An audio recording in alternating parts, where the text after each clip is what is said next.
Do you ever wake up in the morning and say, what's a doctor who used to be at the Royal Free Hospital making movies?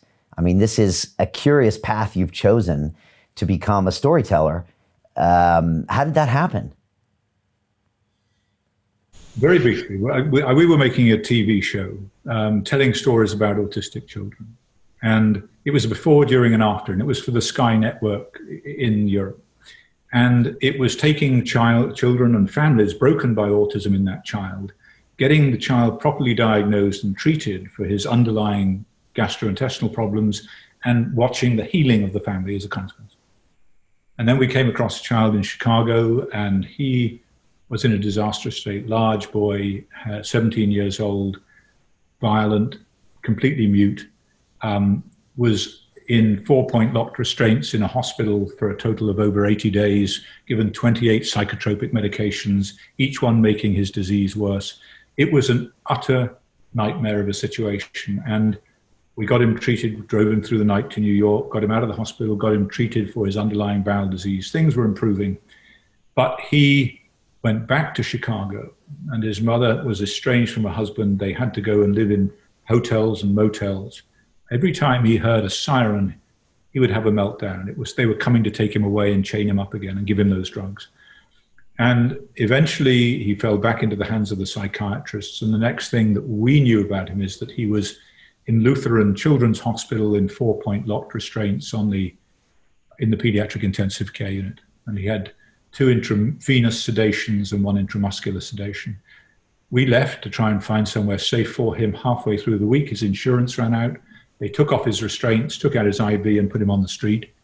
And a week later, his mother stabbed him to death and tried to take her own life.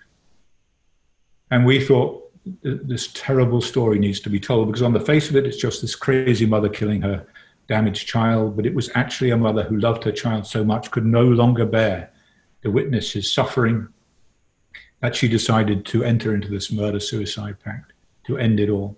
It was a tragic story, the abject failing of medicine to even begin to understand what was going on here.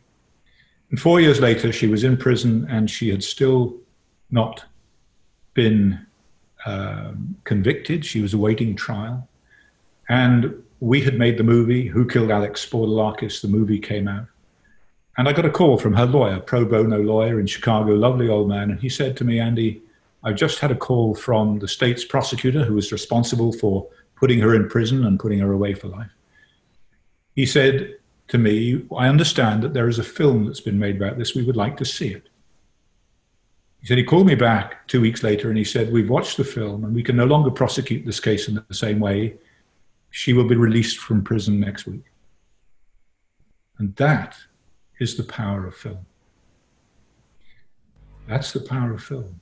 And that was the first time in American legal history that a potential life sentence was commuted on the basis of a movie, telling the story of what really happened. And that persuaded me of the power of film.